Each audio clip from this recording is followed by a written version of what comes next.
have seen this play out in Southern California, where wildfires erased entire neighborhoods in densely populated areas that were surrounded by trees and by brush.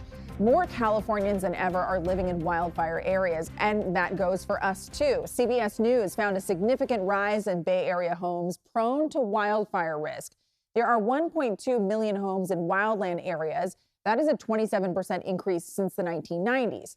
One community in Contra Costa County saw one of the biggest spikes.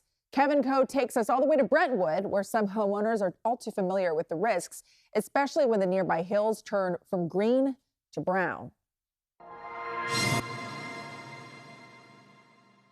Rodney Griffin has lived in his Brentwood home since 2002, so he's seen his fair share of fires. We've had fires, within a couple of miles of the place that I've often watched from upstairs burn, but none have really threatened our home quite like this one. All of that onto the right-hand side is what burnt. It was just this past June when the Empire Fire broke out in Rodney's backyard. You can see those scorch marks coming right up to those homes. Rodney's neighbor also sharing this video. From my backyard. Griffin's neighborhood is in what's called the Wildland Urban Interface, or WUI, areas with high fire risk. Home building and growth in the WUI has expanded significantly in the Bay Area over the past 3 decades. In Alameda County, the number of homes built in the Wildland Urban Interface increased 40% between 1990 and 2020. About 1 in 3 homes in the county is in the WUI. In Contra Costa County, the amount of homes increased 33% during the same time frame, about 2 in every 3 homes. Taking a closer look,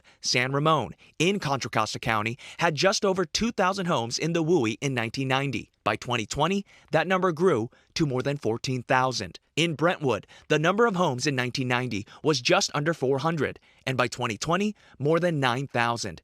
Andy Bozzo is a battalion chief with the Contra Costa County Fire Protection District. Now we're creating these dense neighborhoods and pushing really deep into these wildlands that it's just a fact of life that you're going to encounter wildfire at some point. In the right conditions, flames can spread quickly, particularly in the Wildland Urban Interface. That's what we worry about in neighborhoods like this. They're beautiful, they have beautiful views, but in the summertime, if a fire gets a good head of steam, it can spot ahead of itself. A close call, like the Empire Fire, reveals the stark reality for homeowners. We could have had quite a lot of destruction. Griffin knows a collaboration between homeowners and fire crews is necessary to mitigate fire risk. I've looked at potential entry points for embers that might hit the home.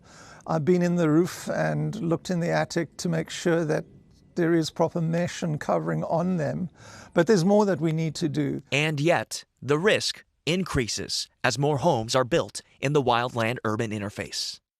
So Brentwood was one of the fastest growing, but some counties in the North Bay have already had more than 80% of homes in fire-prone areas, 88% in Marin County, 84% in Napa, farther north, 87% in Mendocino County, and 95% in Lake County, which makes sense given the terrain.